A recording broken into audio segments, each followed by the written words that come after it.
ആകാശവാണി ജില്ലാ വൃത്താന്തം. ഇന്ന് എറണാകുളം ജില്ല.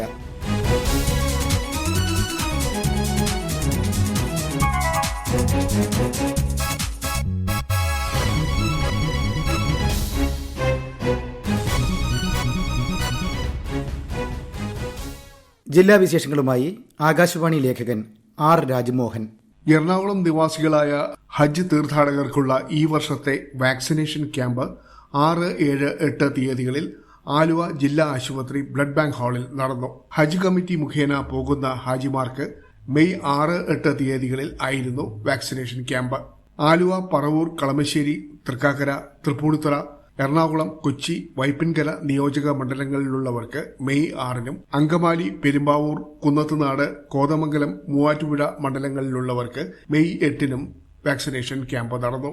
ജില്ലയിൽ നിന്നുള്ള സ്വകാര്യ ഗ്രൂപ്പുകളിൽ ഹജ്ജിന് പോകുന്നവരുടെ വാക്സിനേഷൻ മെയ് 7-നാണ് നടന്നത്. ദേശീയപാത 66-ൽ നിർമ്മിക്കുന്ന പറവൂർ ചിറ്റാറ്റുകര പാലത്തിന്റെ നിർമ്മാണം താൽക്കാലികമായി നിർത്തിവെക്കുമെന്ന് ദേശീയപാത അതോറിറ്റി അറിയിച്ചു. വെർട്ടിക്കൽ ക്ലിയറൻസ് പാലിക്കാതെ പാലം നിർമ്മിക്കുന്നുവെന്ന പരാതിയെ തുടർന്ന് എറണാകുളം ജില്ലാ കളക്ടർ NSK ഉമേഷിന്റെ അധ്യക്ഷതയിൽ ചേർന്ന യോഗത്തിലാണ് ദേശീയപാത അതോറിറ്റി അധികൃതർ ഇക്കാര്യം അറിയിച്ചത്. ദേശീയപാത അതോറിറ്റി പ്രൊജക്ട് ഡയറക്ടറോട് റിപ്പോർട്ട് സമർപ്പിക്കാൻ കളക്ടർ നിർദ്ദേശിച്ചിട്ടുണ്ട്. റിപ്പോർട്ട് കിട്ടിയ ശേഷം നിർമ്മാണം പുനരാരംഭിക്കുന്നത് സംബന്ധിച്ച് തീരുമാനമെടുക്കും. ദേശീയപാത 66-ൽ പറവൂർ പുഴയുടെ മുകളിലൂടെ നിർമ്മിക്കുന്ന പാലത്തിന്റെ നിർമ്മാണമാണ് നിർത്തിവെക്കുന്നത്. ജലസ്രോതസ്സുകൾക്ക് മുകളിലൂടെ നിർമ്മിക്കുന്ന പാലത്തിന് 5 മീറ്റർ വെർട്ടിക്കൽ ക്ലിയറൻസ് വേണമെന്നാണ് നിയമം. എന്നാൽ ഇത് 2.3 മീറ്റർ മാത്രമേ ഉള്ളൂ എന്ന് കണ്ടെത്തിയതിനെ തുടർന്നാണ് തീരുമാനം. എറണാകുളം ജില്ലയിലെ വേങ്ങൂർ പഞ്ചായത്തിൽ വിവിധ വാർഡുകളിൽ ഹെപ്പറ്റൈറ്റിസ് A രോഗം പടർന്ന സാഹചര്യത്തിൽ പ്രതിരോധ പ്രവർത്തനങ്ങൾ ഊർജിതപ്പെടുത്തി. ജലസ്രോതസ്സുകൾ മുഴുവൻ വാട്ടർ അതോറിറ്റി ക്ലോറിനേറ്റ് ചെയ്തിട്ടുണ്ട്. വാട്ടർ അതോറിറ്റിയുടെ പൈപ്പുകളുടെ ചോർച്ചകൾ കണ്ടെത്തി അടയ്ക്കുന്ന ജോലികളും പൂർത്തിയാക്കിയിട്ടുണ്ട്. ജില്ലാ മെഡിക്കൽ ഓഫീസർ നിയോഗിച്ചിട്ടുള്ള സംഘം വീടുകൾ തോറും സഞ്ചരിച്ച് ജനങ്ങൾക്കിടയിൽ ബോധവൽക്കരണം നടത്തുകയും മൈക്ക് അനൗൺസ്മെന്റ് വഴി ജനങ്ങൾക്ക് അറിയിപ്പുകൾ നൽകുകയും ചെയ്തുവരുന്നു. പഞ്ചായത്തിലെ 8, 9, 10, 11, 12 വാർഡുകളിലാണ് രോഗം പടർന്നത്.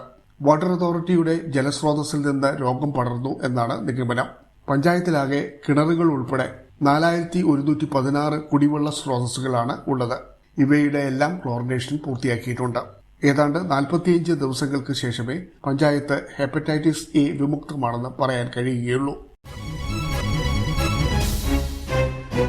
അക്കാദമിക് മൂല്യം ചോർന്നുപോകാതെ ഉത്തരവാദിത്തത്തോടെ നിർമ്മിത ബുദ്ധി ക്ലാസ് മുറികളിൽ പ്രയോജനപ്പെടുത്തുന്നതിൽ അധ്യാപകരുടെ പങ്ക് വളരെ വലുതാണ്. ആർട്ടിഫിഷ്യൽ ഇന്റലിജൻസിന്റെ സാധ്യതകൾ പൊതുവിദ്യാഭ്യാസ മേഖലയിൽ ഫലപ്രദമായി പ്രയോജനപ്പെടുത്താൻ കൈറ്റിന്റെ നേതൃത്വത്തിൽ നടത്തുന്ന 3 ദിവസത്തെ പ്രായോഗിക പരിശീലനം എറണാകുളം ജില്ലയിലെ 6 കേന്ദ്രങ്ങളിൽ ആരംഭിച്ചു. 8 മുതൽ 12 വരെ ക്ലാസുകളിൽ പഠിപ്പിക്കുന്ന 7483 അധ്യാപകർക്കാണ് പരിശീലനം നൽകുന്നത്.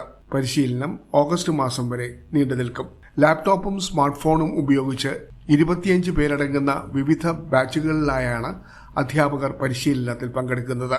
AI ടൂളുകൾ ഉപയോഗിക്കുമ്പോൾ സ്വകാര്യത ഉറപ്പാക്കാൻ കൈറ്റ് നൽകിയ G-Suite അക്കൗണ്ടുകൾ ഉപയോഗിക്കും. അതുപോലെ സ്ഥിരമായി കുറച്ച് AI ടൂളുകൾ മാത്രം ഉപയോഗിക്കുന്നതിന് പകരം കൈറ്റിന്റെ വിദഗ്ധ സമിതി പരിശോധിച്ച് നിർദ്ദേശിക്കുന്ന AI ടൂളുകളായിരിക്കും അതത് സമയങ്ങളിൽ പരിശീലനത്തിന് ഉപയോഗിക്കുന്നത്. ഓരോ കുട്ടിക്കും അനുയോജ്യമായ വിധത്തിൽ പഠന പ്രവർത്തനങ്ങൾ ആസൂത്രണം ചെയ്യുന്നതിനും റിസോഴ്സുകൾ ഭിന്നശേഷി സൗഹൃദമായി പരുവപ്പെടുത്താനും പരിശീലനം വഴി അധ്യാപകർക്ക് അവസരം ലഭിക്കും.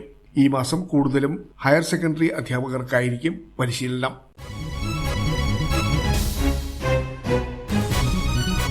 ജില്ലാ വൃത്താന്തം സമാപിച്ചു.